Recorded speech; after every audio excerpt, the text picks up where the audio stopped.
Good, good morning, class. Today we're going to talk about Chapter 5 in your textbook. In my opinion, this is one of the most difficult, but also one of the most interesting chapters that we'll cover. We're going to go over viral infection therapy and acquired immunity.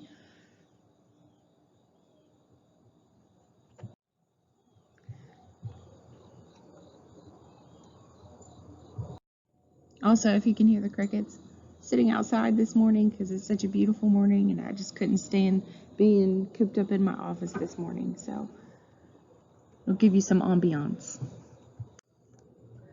Alright, so we have some chapter topics, viruses and viral infections, antiviral agents and non-retroviral, HIV AIDS and antiretroviral agents, immunization, complementary and alternative therapies.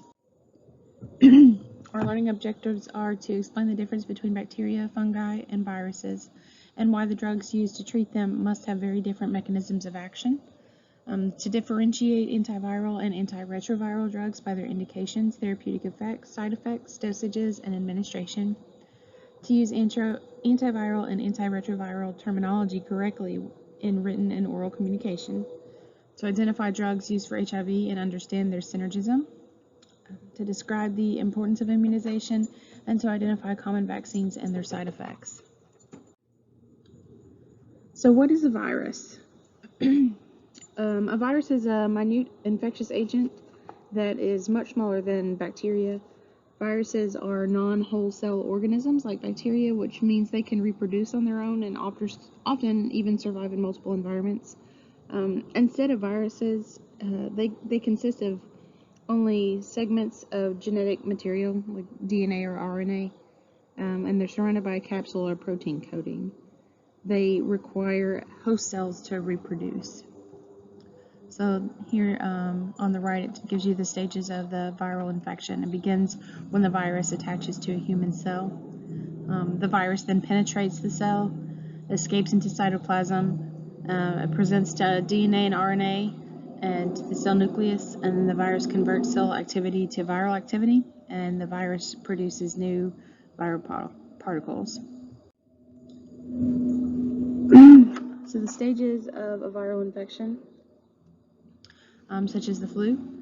Symptoms include vague discomfort, tiredness, muscle pain, headache, chills, fever. I don't know if anybody's ever had the flu.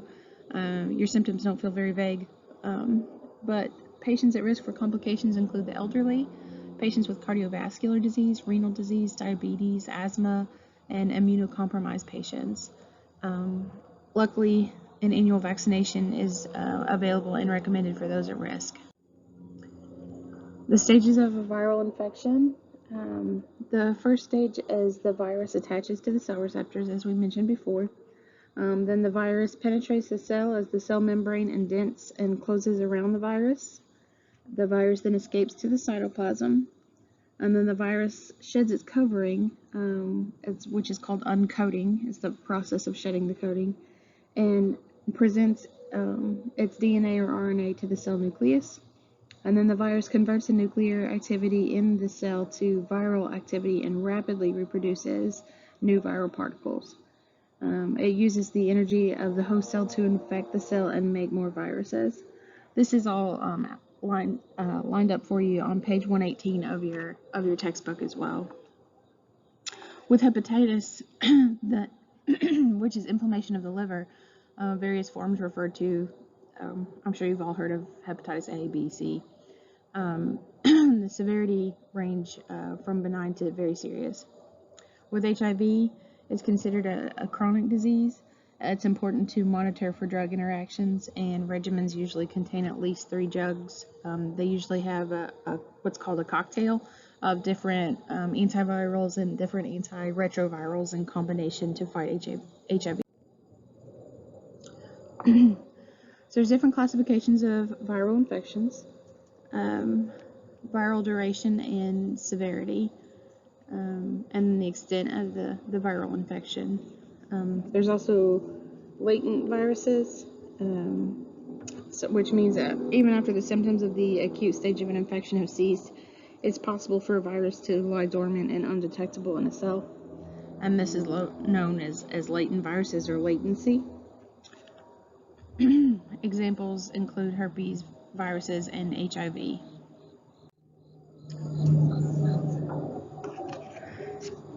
So viruses and cell interaction. An immunoglobulin is a type of antibody that is produced mainly by white blood cells and B lymphocyte, called B lymphocytes. The immunoglobulin that matches a viral protein may prevent the virus from attacking to a cell receptor and may destroy the virus. And interferons are a significant response of some viruses and infected cells is the production of interferons, and they exhibit antiviral activities that are host specific but not virus specific.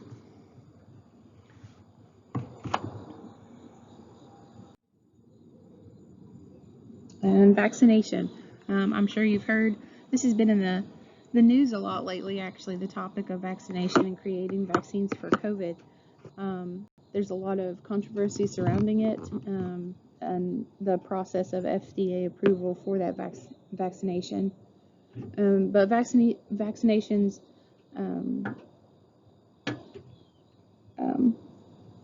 they expose a patient to a component of a virus or an altered viral strain in order to produce antibodies. And then when that patient is later exposed to the actual virus, infection doesn't develop because natural defenses have already been primed. Viral mutations. They make effective vaccine production difficult, and an example of that is the influenza vaccine, which must be reformulated every year because every year the flu virus changes. So antiviral drugs, they have been formulated to seek out the virus and prevent its replication in body fluids or in host cells without interfering with normal cell function. And the therapeutic uses of antiviral drugs are herpes simplex viruses, the influenza, and respiratory viruses, RSV. So some antivirals that are associated with herpes are acyclovir and famvir. These, your book describes more about these drugs and their side effects and cautions that should be taken on page 121. And there's actually a chart on page 122 of commonly used antiviral drugs. So we're just going to skim over the extensive list of the drugs that are listed here in this lecture. Because your book does go into much more detail about those. So Valtrex, we've probably all heard of that one. Back in the early 2000s, that one was available, became available, and there's a lot of commercials on TV for it. Anti-influenza agents, amantadine, Tamiflu. We may have even all had Tamiflu. I know I have. Obviously, it doesn't cure the flu, but it does lessen the length, the duration, and the severity of the symptoms. Flumidine and Relenza. These you don't see quite as common, but they are still out there and available for anti-flu agents. And then Virazole or ribavirin. It's used to treat RSV. So determine whether the following antivirals are used for herpes or influenza. Tamiflu or oseltamivir. That one is used for influenza. That's right there in the name, Tamiflu. Valacyclovir or Valtrex. That's for herpes. And zanamivir or Relenza is used for the flu. So antiretroviral agents, this is where to me it gets really interesting when we start discussing the replication of the HIV virus. So antiretroviral agents, they use RNA as a genetic material and reverse transcriptase, which is the enzyme retrovirus is used to become part of the host DNA. With HIV, the virus, it's a retrovirus that attaches to receptors on the surface of the CD4 cells. and uses reverse transcriptase to convert its genetic material from RNA to DNA.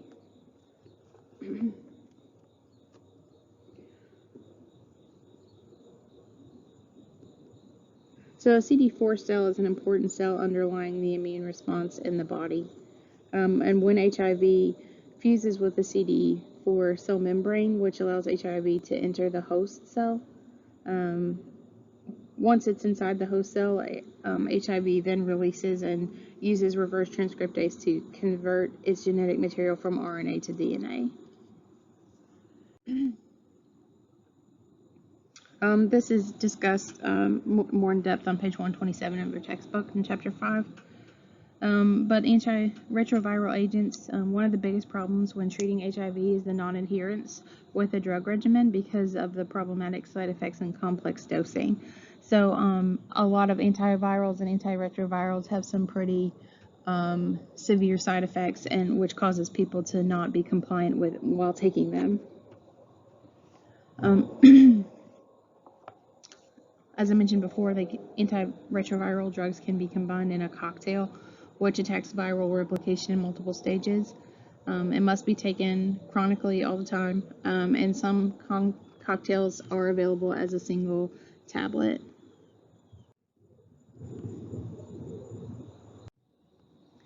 Okay, this chart goes over nucleoside reverse transcriptase inhibitors and nucleotide reverse transcriptase inhibitors and the way they work in the body. This is also on page 128 in your textbook.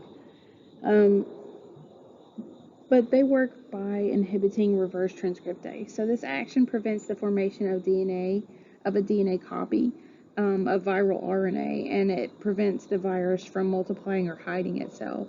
So in this demonstration, it illustrates where the NRTIs and NTRTIs work in the HIV life cycle.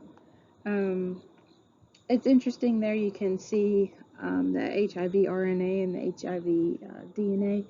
So I would just take a look at that closer in your book on page 128.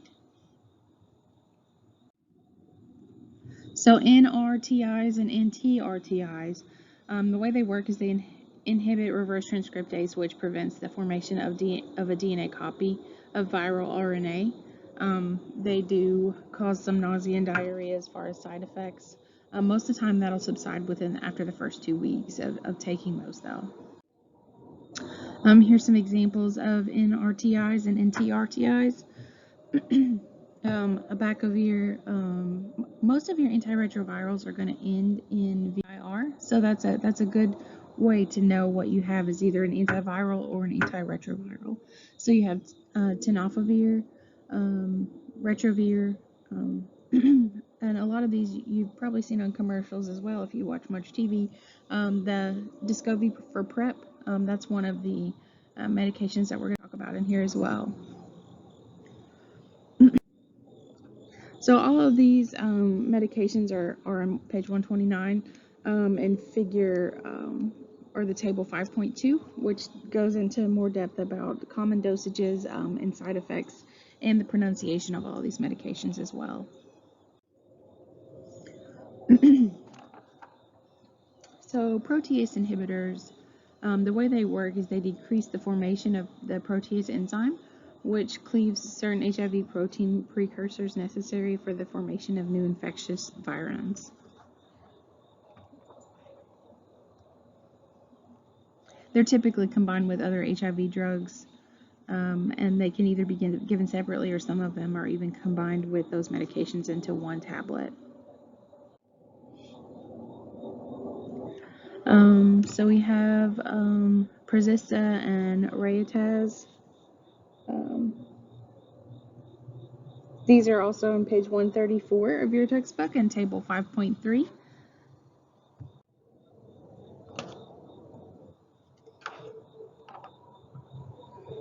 And also on page 136 in table 5.4.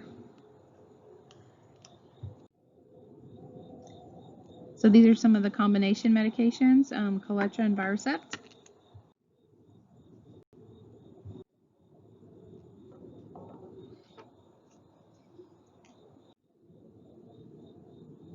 And then here we have fusion inhibitors. Fusion inhibitors prevent HIV from entering immune cells. The mechanism of action is a major advancement in HIV treatment because older drugs block replication of the virus only after it's entered the cell.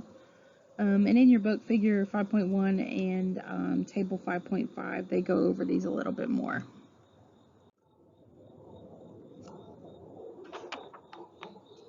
The CCR5 antagonist, the chemokine co-receptor, is also known as the CCR5. It works by preventing HIV from attaching and thereby entering an immune cell system.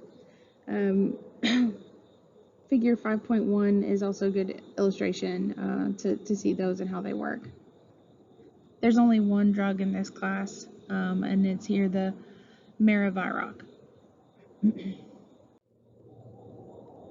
Integrase inhibitors, like the reverse transcriptase inhibitors that block the NRTIs and NTRTIs, integrase is an enzyme needed for HIV to reproduce. The integrase inhibitors are summarized in Table 5.5 as well.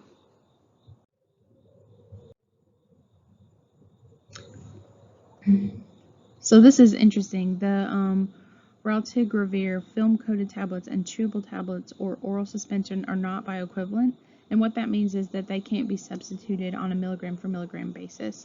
The drugs are different, and they might be delayed differently or released differently once they're taken.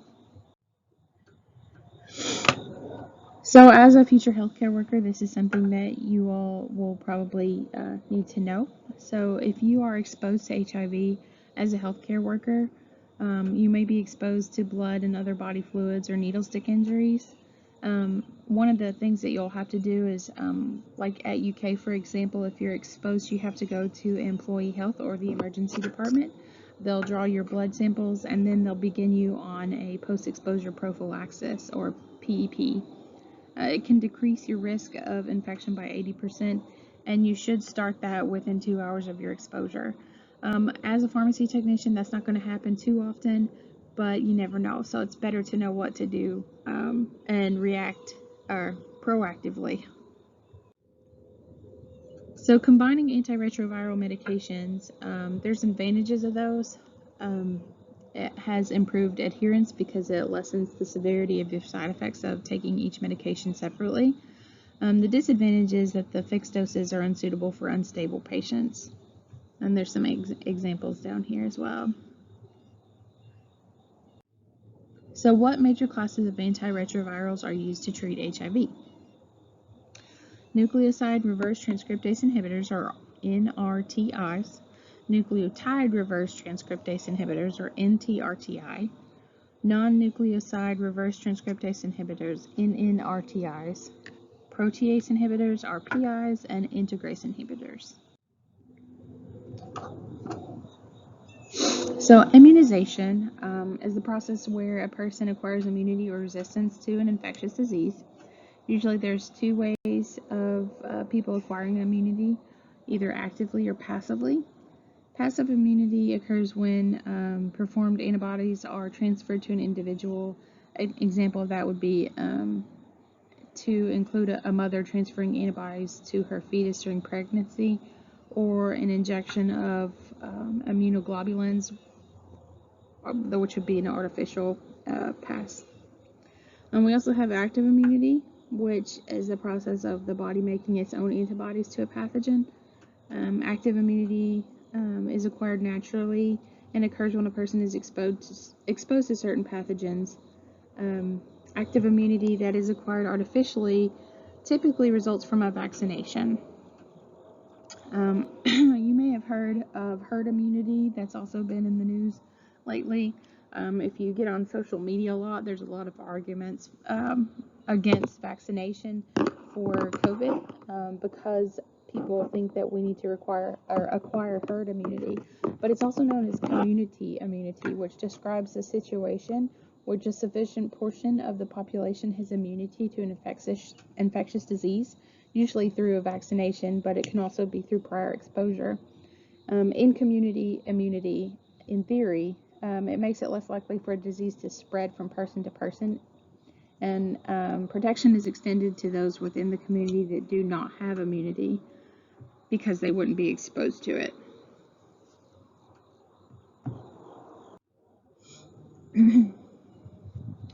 So there's different types of vaccines. So live attenuated vaccines, they use a live but weakened pathogens to induce an immune response, and inactivated vaccines use pathogens that have been killed.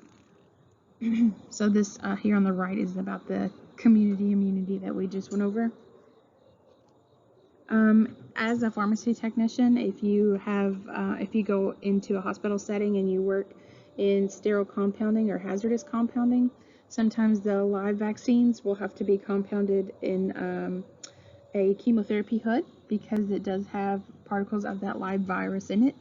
An example of that is a herpes vaccination. When I worked in the chemo room at UK, you have to decontaminate your entire hood when you make a vaccination. So immunization schedules. That one's a tongue twister. The schedule source is usually they begin adult and childhood vaccination schedules are published by the CDC. You're going to get most of those inoculations when you're a child. Most lead to lifetime immunity, and boosters are given for continued protection. Vaccines are also available specific to healthcare workers, such as the hepatitis vaccination, and we are required to take an annual influenza vaccine.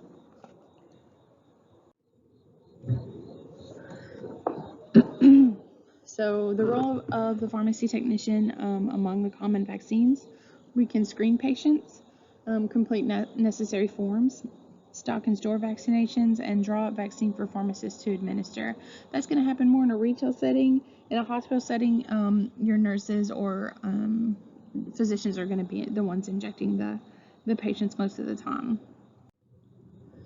Here are a list of some of the common vaccines: the HPV, influenza, polio. You've probably seen most of these or heard most of these before. Another sector of vaccinations is travel-related vaccines, which are recommended when traveling from areas of low infection rates to areas of high infection rates. They're given 2 or more weeks before travel to give the immune system time to mount sufficient response. And travel clinics may be located in clinics or pharmacies and provide immunizations and advice about what vaccines are necessary.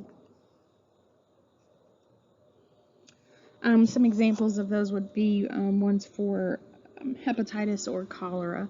Most of the time, if you're traveling to a third world country where a waterborne illness like cholera would be more frequently, you would have more frequent exposure to that. That's when you would have a travel vaccination. Common side effects of these vaccines are fever, headache, upset stomach, local injection site irritation, mild skin rash, irritability, and after taking Tylenol for 1 to 2 days, those should go away. Patients who receive a vaccine also will receive the vaccine information sheet and sign a consent form as required by law. Healthcare personnel trained in vaccine administration must be trained in CPR. Most vaccines are to be stored in the refrigerator or freezer with storage temperatures strictly followed. They must be used right away and not refrigerated again if they've warmed to room temperature. They must be used within minutes to hours if reconstituted. And like that herpes vaccination I was telling you about that we had to make in the chemo room at UK, that's only good for 2 hours after it's reconstituted. Advanced mixing of vaccines is not recommended, and vaccines not to be mixed in the same syringe with other medications. What are some common side effects of vaccines? Fever, headache, upset stomach, local injection site irritation, mild skin rash, and irritability. Most of the time what you're going to see is the site irritation or the rash. The majority of vaccinations that I have come in contact with don't have the other side effects as frequently seen. So some complementary and alternative therapy. Andrographis is one that may reduce symptom severity and duration of influenza if started within 36 to 48 hours.